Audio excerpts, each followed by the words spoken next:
Good afternoon. A Toronto police officer is recovering in hospital after responding to a robbery call early this morning. The officer was attempting to stop the theft of an e-bike when he was shot. CTV's Janice Golding has been following this investigation. She joins us live now with the latest. Janice. Hi, Michelle. Yes, a Toronto police officer is recovering in hospital after he was shot right behind where we're standing during a robbery investigation early this morning. Now, the shooting occurred when officers were responding to a call about a stolen e-bike at around 3:20 a.m. in the city's St. Jamestown neighborhood. Officers would soon locate the suspect near Bloor and Sherbourne, and a brief foot pursuit ensued. The suspect allegedly shot one of the officers in the upper thigh during the incident. Fellow officers applied a tourniquet to the injured policeman's leg, and he was taken to St. Michael's Hospital, where he remains with serious but non-life-threatening injuries. Police were able to arrest a 27-year-old man quickly, and a firearm was also recovered.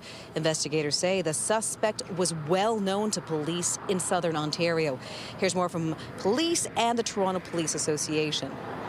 The person that they encountered was carrying a firearm, and when confronted by police, he allegedly used it to shoot one of our officers. That is an extraordinary and deeply concerning level of violence. My understanding is the suspect was out on conditions for previous weapons offenses, and he was also wanted on 2 separate warrants in the jurisdictions of Peel and Waterloo. These were in relation to firearms offenses and serious other criminal offenses as well. We have someone out on bail for violent offenses, committing other violent offenses. I'm so proud of each and every one of our officers who came to the aid of their colleague today, applying a tourniquet to try and stop the bleeding that this officer was suffering out there. And I just keep all this in mind. As most of us were sleeping in our beds, this officer, along with their colleagues, was out there keeping the community safe. Police say they did not fire any of their weapons during the incident. The officer who was injured had only been on the force for 3 years. The second suspect is still outstanding. Reporting live from Janice Golding, now back to Michelle. Thank you, Janice. Mayor Olivia Chow commented on the officer being shot at an unrelated event this morning. We need to get those illegal American guns out of the streets. Okay? It should not be on the street, because 80–90% of those guns that I use are illegally imported from, well, smuggled from the U.S. We need to stop that. Number 2, we need to increase our support for young people so that they see hope, they find purpose, they don't go and join gangs. Okay? Number 3, police officers. We are investing in hiring a lot more police officers. In other news, Toronto police have made several arrests and recovered more than 2,500 suspected stolen items, the results of what they call Project Compass. The investigation focused on break-and-enters at high-end residences across the city. CTV's John Musselman has been following this story and joins us live now with more. John? Well, Sean, we're talking about stolen merchandise recovered worth about $1 to $1.5 million. There was a news conference here at police headquarters this morning. We'll show you some video. Some of the lead investigators involved in this are on hand to talk about what happened. This all actually began in September 2025 when police say that some condominium buildings across the region were targeted by break-ins, and what the accused were doing were going in like construction workers to make their way entry into these condo buildings, then steal the merchandise. We're talking about jewelry, rings, cash, and then using it, we're told by police, selling it to pawn shops and converting it into cash. Now, we did have a chance to speak to police this morning. Here's what they had to say.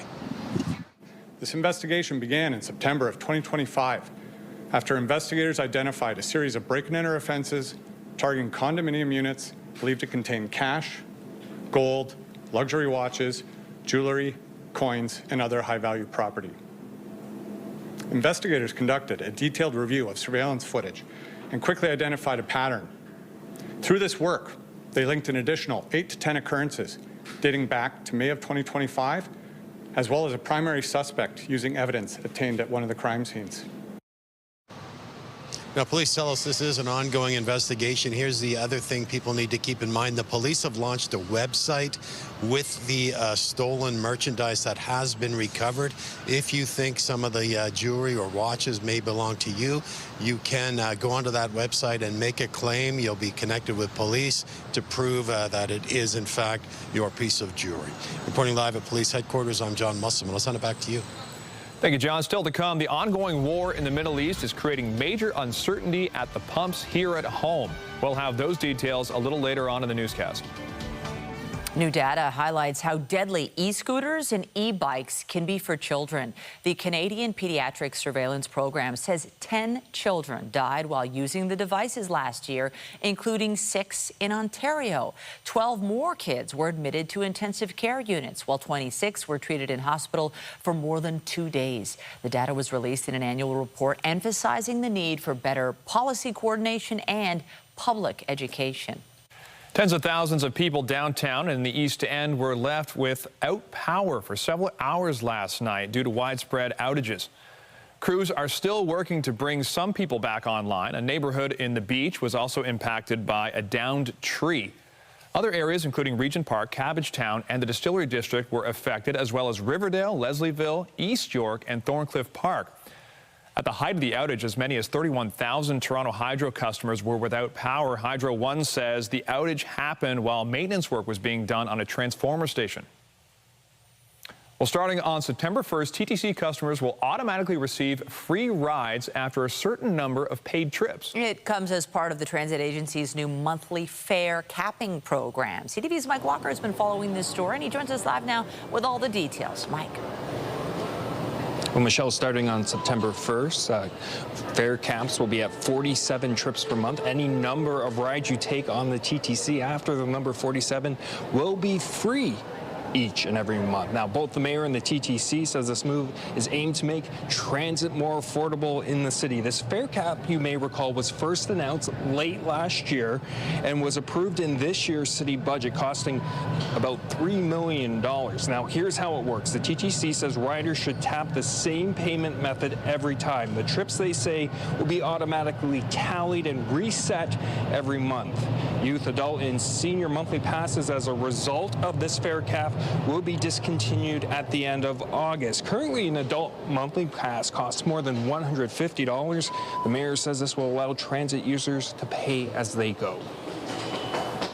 No forms, no sign up. It just works. If you commute to work and take the TTC often, you'll be riding for free before the month is over. If you take the TTC to work every day, and that's 44 rides in September, add 1 or 2 nights out, and you hit the 47 trip cap. After that, every ride for the rest of the month is free. We're very confident this is actually going to work. We will call it a pilot because you never say never, but the reality is that you are offering customers more options. The more you take transit, the cheaper it becomes. So ultimately, at this point, it is the first step towards what we think is a significant change in our ridership growth strategy. And really, it's about the customers and giving the customers more options. Now, the mayor noted this morning that the goal is to have fares capped at 40 trips per month in 2027, but that is pending a number of factors, including ridership and funding, and will be something the next council after this fall's municipal election will decide. Reporting live by Mike Walker. Michelle, back to you. Thank you, Mike. The former chair of the TTC board is weighing in on the ballooning cost of the Ontario line. The cost of building the more than 15-kilometer subway expansion was originally pegged at $10.9 billion. However, it has more than tripled to roughly $34 billion. Metrolinx's CEO is blaming supply chain and trade disruptions. Former City Councillor Karen Stintz, who served as TTC chair from 2010 to 2014, offered her thoughts on the situation. So I firmly believe that Metrolinx is well positioned, but I do think that they have to change, shift their perspective on how they see building transit and how they, their opportunity to work with an organization like TRAX and their European counterparts and even their national counterparts to say, okay, there is a way to do this better. Maybe we are not the experts that we think we are. and maybe there is an opportunity to learn and improve. And I think that that's the accountability shift that we need to see. The Ontario line was previously expected to be completed as early as 2027, but Metrolinx said in February the project is due to be finished in the early 2030s. The Ontario Honda Dealers Indy gets underway in Markham tomorrow. This is the first time that Markham is hosting the event. Gates open tomorrow morning at 8:30. Then the first practices and qualifying laps begin on the 3.5-kilometer track. It runs by the Markham Pan Am Centre, York University's Markham campus, and Unionville GO Station. The Indy Series race will see drivers doing 90 laps of the track. The race is set to begin on Sunday afternoon, shortly before 12:30. We've done a lot of work over the past year getting this track ready. Yeah. And I got to say, the City of Markham staff, best in the country on a couple of fronts. We started these discussions last January. By July, we had a signed agreement. I don't think any other city in Canada could have done that. In fact, very few private sector organizations could have done it. So then we got to work. We created a double pit lane. Yeah, we improved the roads. And I noticed this morning we should have added a 0 to that sign. Metrolinx is adding more trains this weekend to accommodate fans heading to the race. There will be additional GO trains departing Union Station, heading to Unionville on Friday, Saturday, and Sunday mornings, as well as corresponding return trips in the afternoon and evening. And it is a sunny road ahead as we get nearer to the weekend. We've got sunshine, we've got heat and humidity, solid summer conditions. If you like it warm, Lindsay Morrison is here with a look at what we're working with. Pretty nice. Yeah, not bad at all, Michelle, especially considering we had a bit of a stormy day yesterday. We've had stormy days ahead of that, too. Look how quiet it is on the satellite and radar. A couple of fair weather clouds, but otherwise it is sunshine for today. It is going to be a little hot, a little humid, as mentioned too. Right now, 25 degrees in Toronto, feels more like 28, but later this afternoon we are expecting it to feel into the 30s. Loads of sunshine, as mentioned. We are at an 8 or very high on the UV index, so you know what to do. Even at this point in August, you need to be making sure you've got the SPF. Winds out of the west today around 20 kilometers per hour. What a nice looking day. Yeah, maybe a little hot. You might need to take some breaks in a cool space. 28 is the forecast daytime high, and the next couple of days are going to be similar to this, but we do have to talk about the next round of active weather. I'll show you when that arrives coming up in your forecast. For now, though, Michelle, back to you. Thank you, Lindsay. Now to the latest on the ongoing wildfire fight in the north of our province, and what officials have said is the worst forest fire season on record. Northern Ontario still has more than 150 fires burning. They include 4 new ones confirmed yesterday in the northwest. That's where the vast majority of blazes are concentrated. 108 with 10 out of control. The Northeast saw 1 new fire yesterday for a total of 44, 1 deemed not under control. British Columbia Premier David Eby has toured the fire zone in his province's Okanagan region, pledging support for wildfire evacuees. The province stands with you, and you are not alone in this moment. And we will continue to work with your local leadership to make sure that we're delivering the services and supports that are needed. 20,000 people in BC have been displaced due to the wildfires, with the majority from Summerland. Eby says the speed of the fire, which forced the evacuation of Summerland, may be the new normal. So far, there have been no word on when displaced residents may be able to return home. We had to leave our pigs and our chickens and our ducks behind, sitting around waiting to get word of when we can go home. The process of working on this staged reentry is underway. It's very important that we're able to connect directly with people about the condition of their homes. That work is ongoing, and as soon as we're able, we will get that information to people.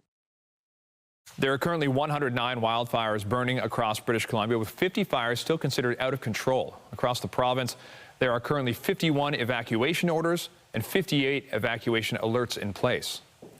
An Ontario cabinet minister is asking Ottawa to ban artificial intelligence tools that can be used to impersonate other people.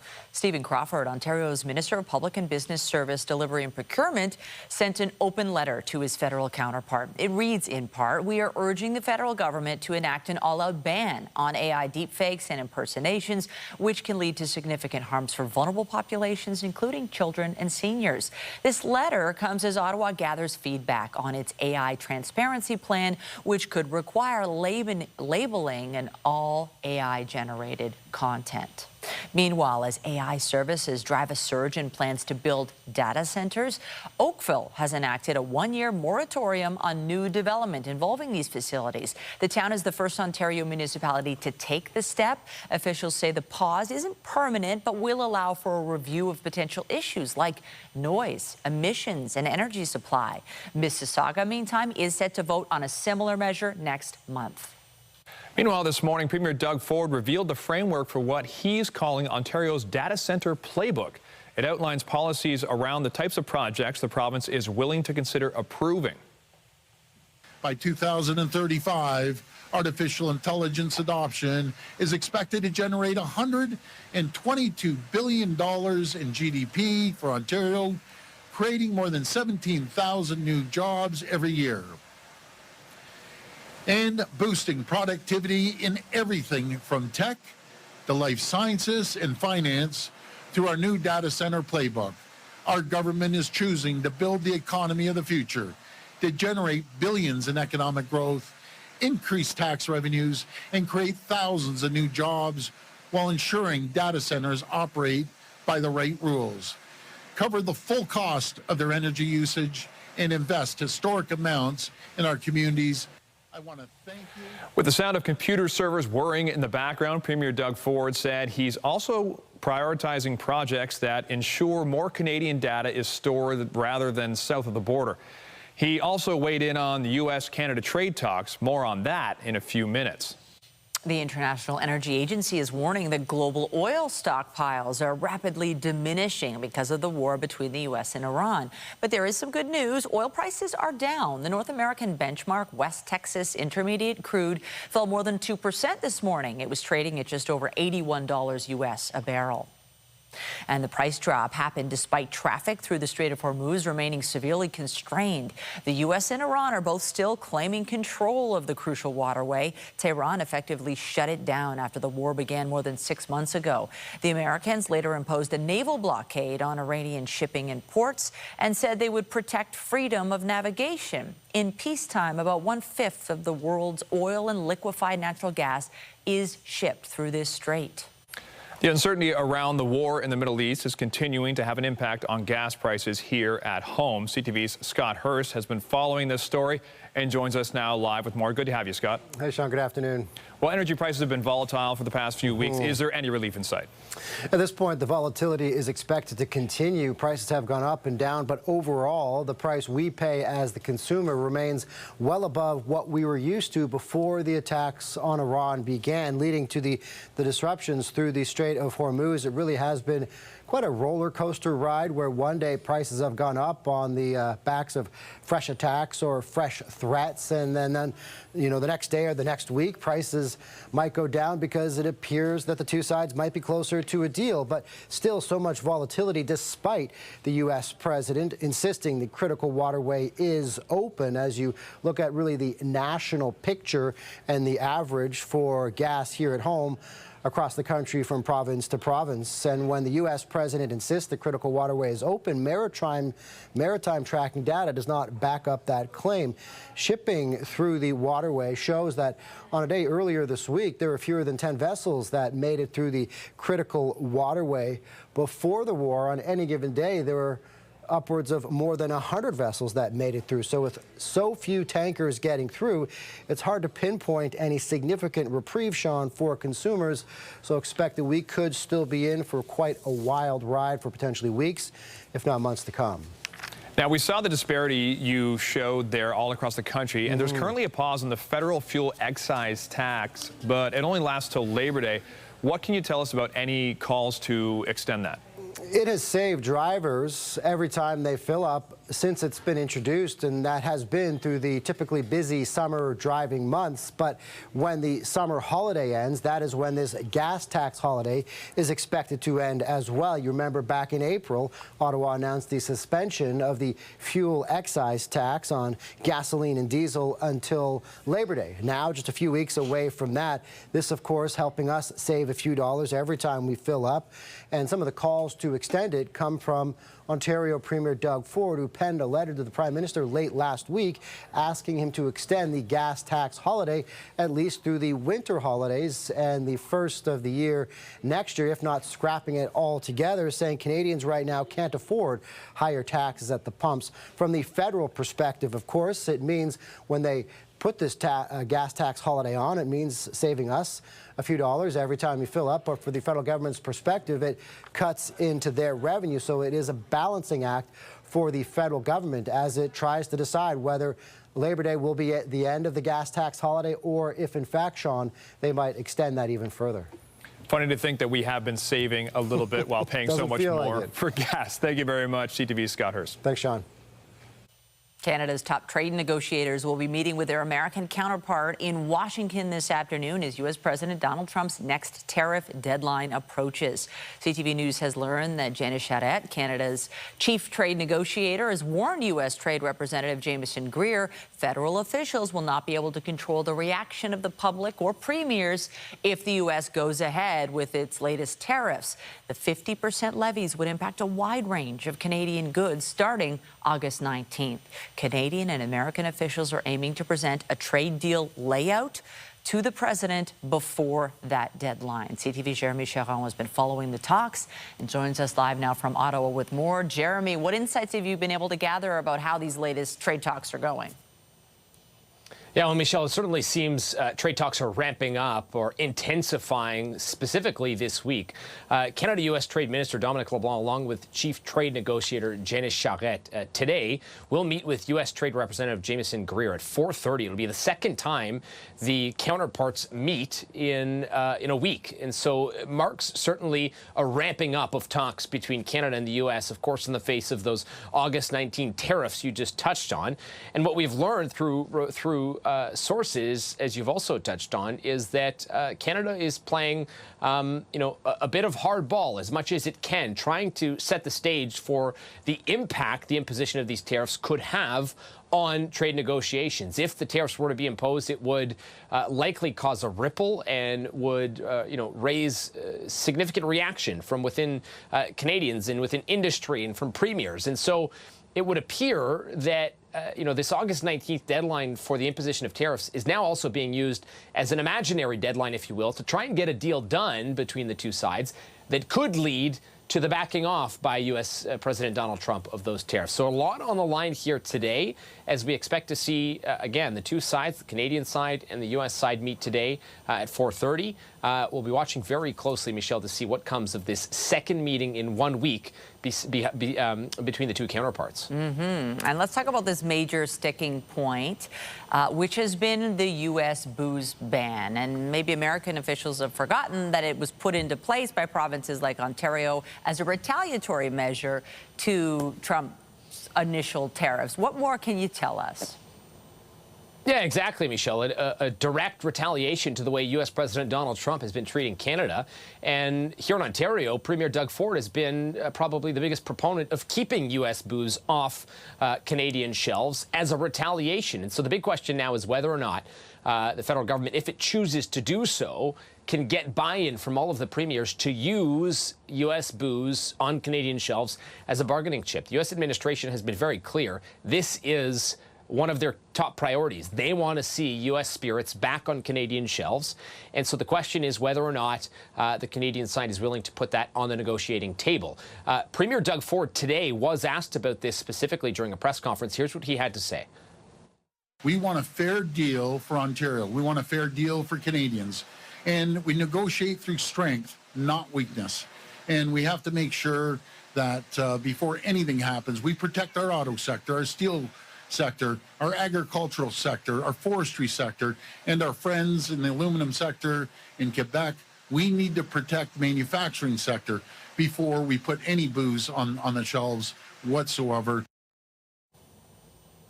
So the Premier somewhat keeping the door open to having the conversation, at least, depending on the circumstances of the deal. And so the big question now is whether or not the Canada-U.S. Trade Minister Dominic LeBlanc, Chief Trade Negotiator Janice Golding, and U.S. Trade Representative Jamieson Greer can all come up with some kind of proposal to present to U.S. President Donald Trump ahead of August 19th that he can get on board with and we could finally get some kind of interim deal and avoid the imposition of these new tariffs.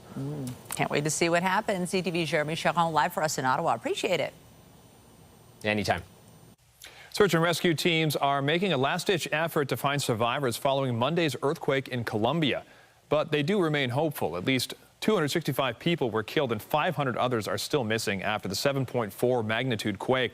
The mayor of one city said yesterday that rescuers continue to find signs of life under the rubble and are racing to save anyone within reach. Teams are narrowing their searches after the first crucial 72 hours. There have been more than 150 aftershocks since the earthquake, adding to the strain on survivors and the risks facing rescue workers. And we have video of the activity at one of the world's most active volcanoes. Lava could be seen spouting up at the Kilauea volcano in the Big Island of Hawaii. The mountain is located at the state's Volcanoes National Park. This eruption started early yesterday with lava spewing from the north vent. Residents have been told that volcanic ash could be carried downwind depending on the weather conditions. The volcano has been erupting on and off since December of 2024. Back here at home, the Distillery District has gone country. The East End neighborhood is transformed into Toronto Country Fest. It's got it all from line dancing lessons to a mechanical bull, as well as live performances. CTV's Jessica Smith joins us live now with more on this event. And, ooh, this is a fun one, Jess. I mean, it feels like you've got everything you need right here in the distillery. The mechanical bull is just warming up behind me, Michelle and Sean. I might get on at the end. We'll see. I feel brave, but we'll see what happens. I'm joined by Jesse. Talk to me about Country Fest, because I feel like, I mean, I've been to Stampede in Calgary. It is so much fun, but I feel like you've got a version of that here that is so unique to the city of Toronto. Yes, definitely. We're trying to bring country to the city here, and the energy has been fantastic so far. As you can see, all the excitement is behind me. We're having live country music every day from 1 to 9 p.m. until August 23rd. We have a country DJ coming on Friday and Saturday nights from 8:30 to 10:30, and just lots of other free activities for the family and for people of all ages. Are just trying to embrace the country spirit. Country music's kind of having a moment right now. I don't know if you're a fan. I am personally. So we're just really excited to see people coming out in their country boots and hats and just having a lot of fun here. I mean, anything with a good beat to it, I'm a fan of. I heard there were line dancing lessons, and I'm a big fan of dancing. Do you have to have experience, or is it open to anybody? Yeah, it's open to all experiences. Wednesday is actually for more intermediate, and then Friday is for beginners from 6 to 8 p.m. every week. It's actually going beyond the Country Fest. So we're having line dancing in through September, and all the information you can find about that is on our website, thedistillerydistrict.com. And I see lots of like sunflowers kind of spread throughout and all these little different kind of photo ops. Is that a part of what's going on? It is a big part, and thank you for noticing. Our designer did an amazing job decorating the site to make it really feel like a county fair. And yeah, it's just part of the ambiance. I think we're going to get a lot of great content coming out of this, because there's a lot of people taking photos of all over the site, and it's really just decorated. It's a big site to fill, so there's something in every corner if you really look throughout it.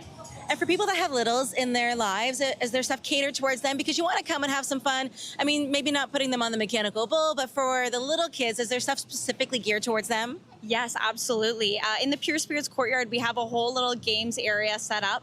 That's completely free and open from 1 to 9 every day. So super fun. You can just kind of mosey down there whenever you have a little break or if you're tired of the music. And it's just a little further down Tank House Lanes. Well, Jesse, thank you so much. I'm going to send things back inside. I think it's almost time for the mechanical bull. I don't know if we'll make it on camera for that, but we're going to try our best. But again, it goes until August 23rd, and it is my favorite price, which is free. Take my shoes off. We're going to do it. We're going to try. We're going to try. All right. I can't get on. She's such a I can't get on. No, get on. We got to see this. We got it. Okay. Giddy up, I'm ready. Jess. Okay, here we go.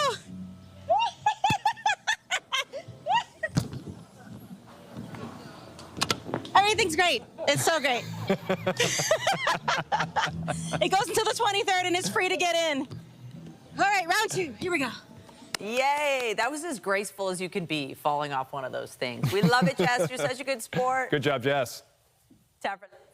I don't know how much better the show can get from here, but we're going to try and give you some good news when it comes to the weather. Here's a look at the next 3 days if you're headed to Markham for the Honda Dealers Indy. And yet tomorrow and Saturday, filled with sunshine. We are keeping an eye on Sunday. For possible active weather. Right now it simply looks like showers, as you can see here on the forecast radar. We are pretty dry the next few days. Right at the end here, you're going to see the leading edge of Sunday. There's a bit of cloud creeping in and some wet weather. Coming up, we'll take a full look at your 7-day forecast and give you an idea of what's in store for next week, too. That's after the break here on CTV News at noon.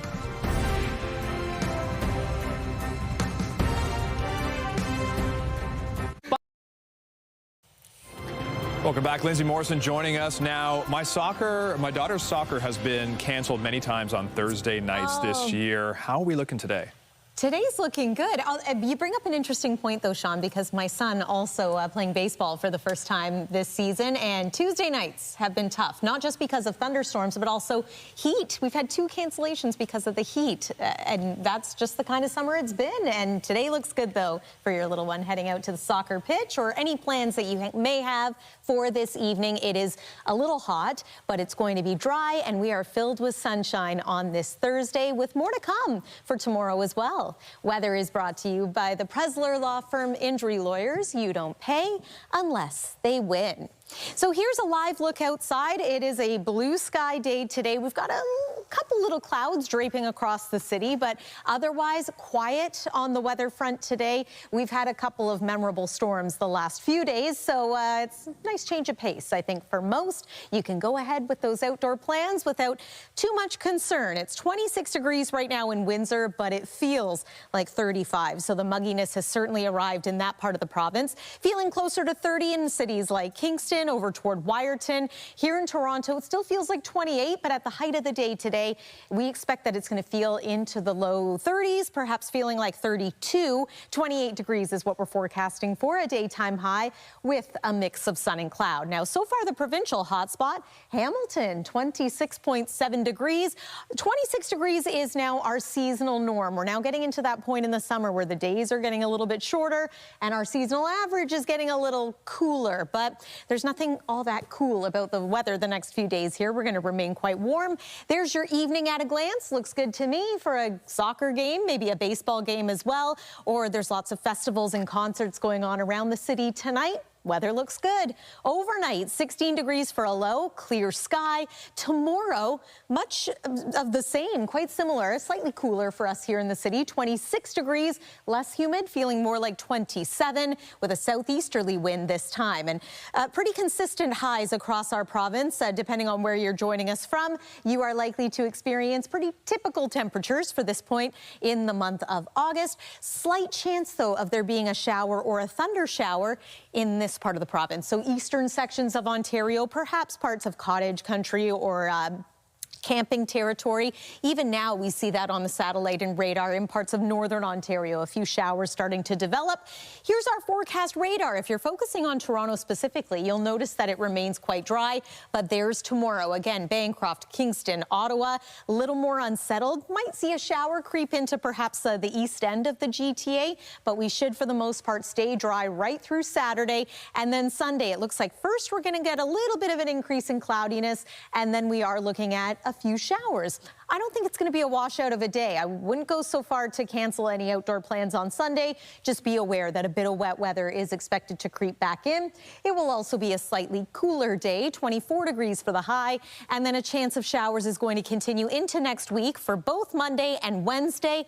Once again, Tuesday's looking pretty good. Sunshine and a humidex near 30, so I think my son's baseball is going to be okay for that day so far as well. That's your look at the weather for now. Sean, back to you. Thanks, Lindsay. Well, the Blue Jays will be looking for their 4th straight win and a series sweep when they wrap up their 4-game set with the Boston Red Sox this afternoon. Bases loaded walk to Clement, then the Springer sac fly. Now Straw lines it hard up the alley in left center, and it's going to the wall. The Jays broke a 1-1 tie by scoring 5 runs in the 8th inning last night. Boston tried to rally, scoring 3 runs in the 9th, but Toronto was able to hold on for the 6-4 win. The team has won 10 of their last 14 games and now sit 1.5 games out of a final playoff spot in the American League. Max Scherzer is set to start for the Jays this afternoon with the first pitch set at 3:07 p.m. at the Rogers Center. The Tempo battling to end their 9-game losing streak when they wrapped up their road trip against the Dallas Wings last night. Skip pass. Tia Nurse for 3. Nice. The game was close throughout, but the Tempo were unable to snap the losing skid. They dropped the game 94-88. The team now has a few days off before returning to Toronto to play the Indiana Fever August 18th. You're watching CTV News at noon. This is a live look from Hotel X. Beautiful skyline. More to come. Stay with us.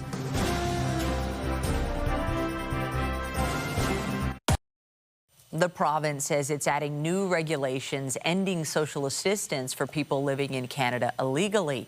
Premier Ford said he'd be making changes to the rules after media reports about a recent tribunal ruling. It awarded Ontario Works payments to a man who came to Canada decades ago on a temporary work permit that's since expired.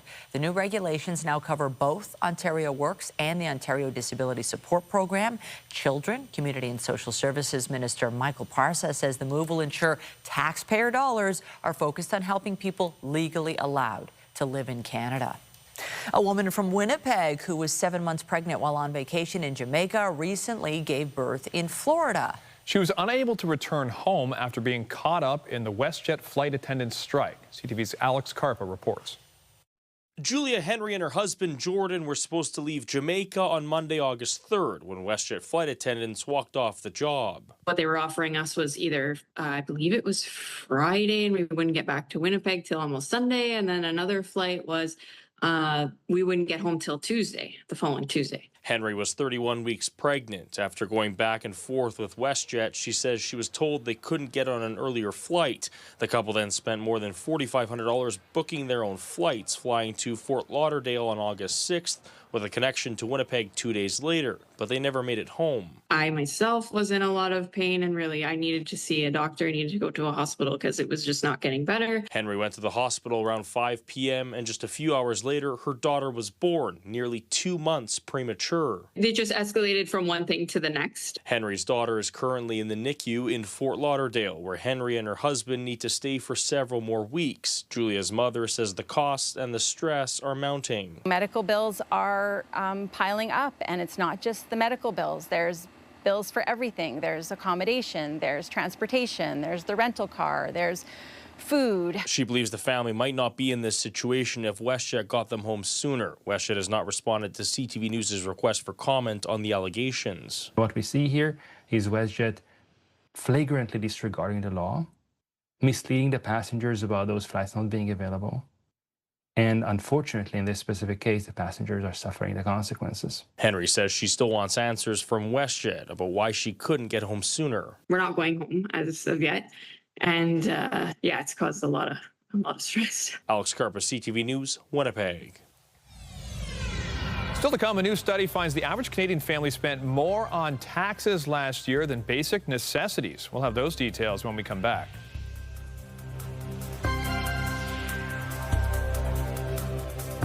Get Toronto's top stories, breaking news alerts, and watch live. Download the CTV News app.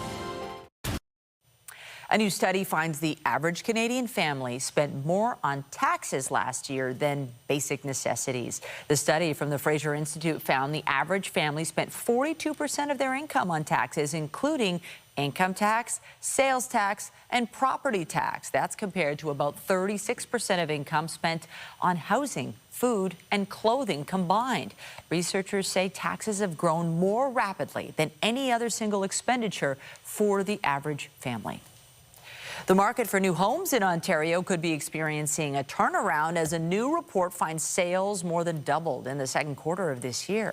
That was largely due to a federal HST rebate, but as CTV's Spencer Turcott reports, the recovery is not being felt everywhere.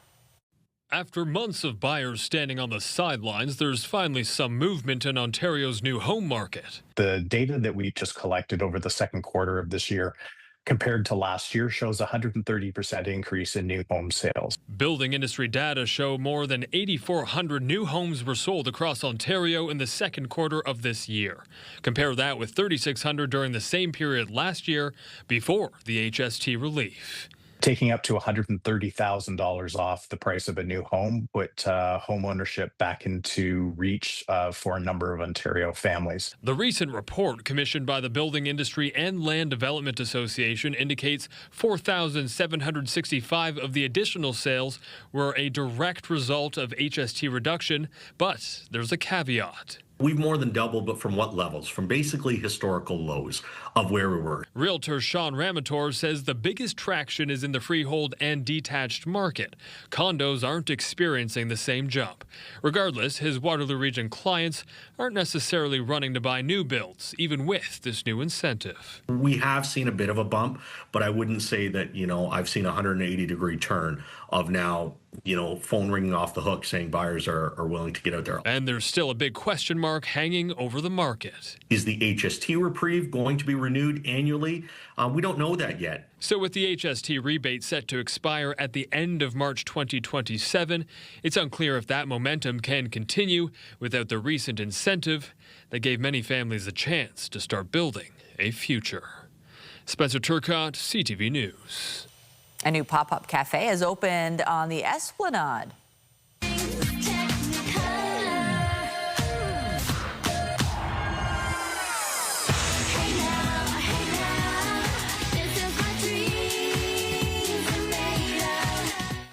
Well, how about this? The Malibu Barbie Cafe has been set up in a building at the Esplanade in Church Street. It will be open until November 1st. In addition to the cafe, there's a roller rink. Barbie loves that. Guests can make a $1 donation to use the rink, with the proceeds going to the charity Girls Inc.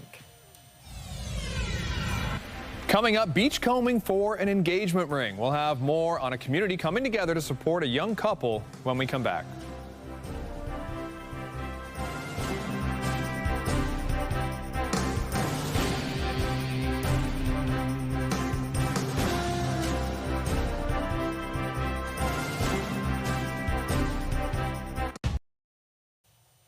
Welcome back. A beach proposal in Southampton was going well earlier this week until the groom-to-be dropped the ring. Oh no, that sparked a large search to secure the band before nightfall. CTV's Alexandra Hollick has the details. This is the moment Sam Bagel Lerner proposed to his girlfriend Eliana Reamer on a Southampton beach Monday. And they dropped the ring. And this is the moment they lost the engagement ring. I got up, I went to hug her, and her arm brushed up against my arm, and it was knocked to the ground. And so I looked down, and then all of a sudden the ring was not in its case. My first thought was definitely shock. I was like, no way, this has just happened. The couple stayed calm and started searching, knowing the ring couldn't be far. We were just visually looking around, and we didn't see it, and then a little bit of panic started to rise. He just asked her to marry him, and I think he dropped the ring, and now they're looking for it. Within minutes of the ring falling somewhere in this area of Chantry Beach here in Southampton, the community sprung into action, posting a social media call out to bring metal detectors and a keen eye to the beach. I came walking over to see if I could help. Jennifer Bedard was visiting the beach with her kids when she witnessed the proposal and what came after. She posted on Facebook, hoping local beachcombers would lend a helping hand. People started arriving pretty quickly after that with their equipment to help. Among them was Saoirse Johnson, a Southampton resident with her brother's decades-old metal detector in tow. So at first I was just kind of sweeping wherever people told me to sweep. I didn't really know what I was doing exactly. More than an hour later, it started getting dark, but the group didn't lose hope, closing in until hearing that sound of relief. Saoirse? Yeah. Her metal detector went off. I used the sieve. I found it. But it was not a one-person job. This was a community coming together. Honestly, I was sobbing when we found the ring. We're so eternally grateful for all the support and the wishes and people just coming down to help us. We're just complete strangers. As for the couple, they say their wedding is set for next summer, and they plan to visit the beach again in the future. But their first order of business? We'll make sure to keep the ring secure. We're getting it resized. Yeah. Alexandra Hollick, CTV News, Southampton. They're going to have to extend some invites to people to the wedding there, especially Saoirse. She's got to come. I cannot believe it was missing so fast. I mean, you would think it would be right below you. You would think. It's amazing what can happen, though. I'm so glad that story had a good ending, though. I wonder if they'll get married on the beach because, there's another exchanging of rings that happens. Can't risk it, exactly. They've done the beach. Yeah. Well, if you're heading to the beach today, it is a nice day anywhere in Ontario. We've got sunshine, we've got warmth, exactly what you want in mid-August. And then overnight tonight, a seasonal low and a clear sky. 16 degrees is what we're forecasting. Light winds as well. Tomorrow, bit of a rinse and repeat, although it's not expected to be as humid tomorrow as it is today. We're forecasting a high of 26 degrees. Sunny to start, bit of an increase in cloud cover midday, but overall a mix of sun and cloud. For the kids off to camp tomorrow, here's a look at your forecast throughout the day. As is typical, becoming a little hotter a little later in the afternoon. And then for your campground forecast, if you're going actual camping, here's a look at what you can expect in some select provincial parks around our province. Over the next few days here, Saturday is looking fabulous. Sunday, though, we reintroduce the chance of showers and maybe some thunderstorms in some areas, but it's mainly looking like quick passing showers, a bit of cloudiness. Early next week, similar temperatures and the chance of wet weather both Monday and Wednesday. Sean and Michelle. Thanks, Lindsay. And that's CTV's News at Noon. Remember, you can get Toronto's breaking news all day long on CP24 and at our website, ctvnewstoronto.ca. For Lindsay Morrison and all of us here, have a pleasant afternoon. I'm Michelle Dubé. And I'm Sean Lee Thong. Be sure to join us later for CTV News at 5 and 6. See you then.